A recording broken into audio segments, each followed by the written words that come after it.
আমার সাথে কারো দ্বন্দ্ব নেই। আর আমি জীবনেও নোবেল প্রাইজের জন্য আমার কোনো আকাঙ্ক্ষাও নাই, কারণ আমার লবিস্ট টাকার মতো টাকাও নেই, পয়সাও নেই, আর আমি কখনো ওটা চাইনি। হ্যাঁ, পার্বত্য চাপ শান্তি চুক্তি হওয়ার পরে শুধু আমার দেশ না, দেশে বিদেশে অনেক নোবেল আমার জন্য লিখেছে। আমি তো কখনো তদবির করতে যাইনি, কারোর কাছে বলতেও যাইনি।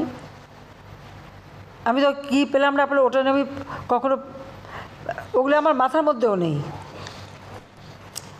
এখন শান্তি, এখন যিনি অর্থনীতি নিয়ে কাজ করলেন, ব্যাংকের একজন এমডি, সে যখন একটা নোবেল প্রাইজ পায়, তার সাথে আমি কন্টেস্ট করতে যাব কেন? পার্বত্য চট্টগ্রাম শান্তি চুক্তি আমি করেছি। পৃথিবীতে যত শান্তি চুক্তি হয়েছে খুঁজে বের করেন। শান্তি চুক্তি হয়েছে, কয়টা অস্ত্রধারী আত্মসমর্পণ করেছে?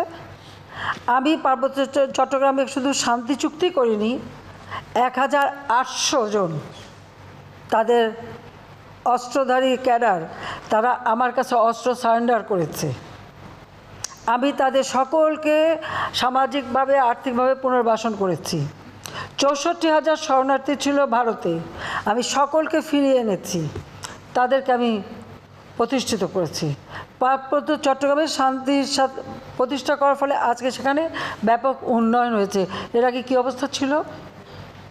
শেখ হাসিনা ক্ষমতা আসার আগে পার্বত্য চট্টগ্রামে কতজন যেতে পারতেন? তো এখানে যদি কেউ বিদেশে যদি আমার নামে প্রস্তাব দেয়, আমরা তো ছুটে যাইনি তাদের কাছে। আমার কাছে অনেকে আসছে, আমার নাম না, আমারও সমস্ত পুরস্কারের দরকার নাই। আর এই পুরস্কার আমি দেখেছি, এটা আন্তর্জাতিকভাবে যারা পায়, এখানে কোনো তাদের কতটুকু অবদান সেটা না, এখানে আলাদা একটা রাজনৈতিক একটা উদ্দেশ্য থাকে। কাজে ওর মধ্যে আমার কোনো আকাঙ্ক্ষা নেই।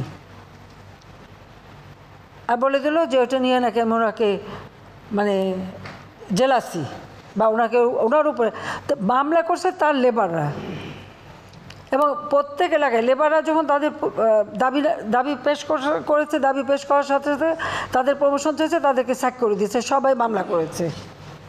আমি তো জানতামও না যে এটা, এবং লেবার কোর্টের মামলা শাস্তি পেয়েছে। তো লেবারদেরকে কোনো অধিকার নাই? যারা এত লেবার নিয়ে কথা বলে, মানবাধিকারের কথা বলে, এত কিছু বলে, তারা কোথায় এখন? তারা চুপ কেন? তারা কি এই লেবারদের পাশে এসে দাঁড়িয়েছে? দাঁড়ায়নি।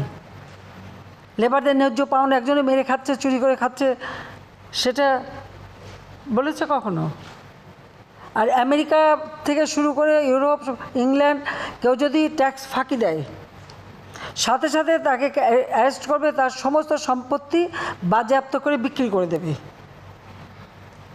এটাই তাদের নিয়ম।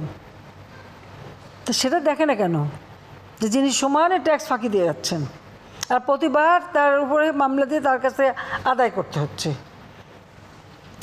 যারা লিখেছেন তারা এই অনুসন্ধানটা একটু করুক। এবার আরও অনেক বিষয় আছে, আমি সব বলতে চাই না, আমি এটা বলতেও চাইনি কখনো।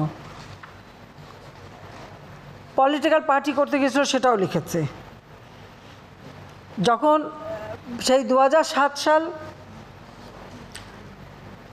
তখন রাজনৈতিক দল করতে গেল, তাহলে ব্যর্থ হলো কেন? রাজনৈতিক দল করতে পারলো না কেন?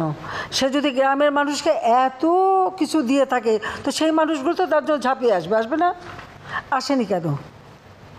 কারণ সুদের চাপে তারা মৃতপ্রায় ছিল, অস্বস্তিকর, তারা সেই জন্য তাকে কেউ সাড়া দেয়নি। সেখানে সে ব্যর্থ হয়েছে, তা সে দায়িত্ব কি আমার? আমি তো তখন জেলে।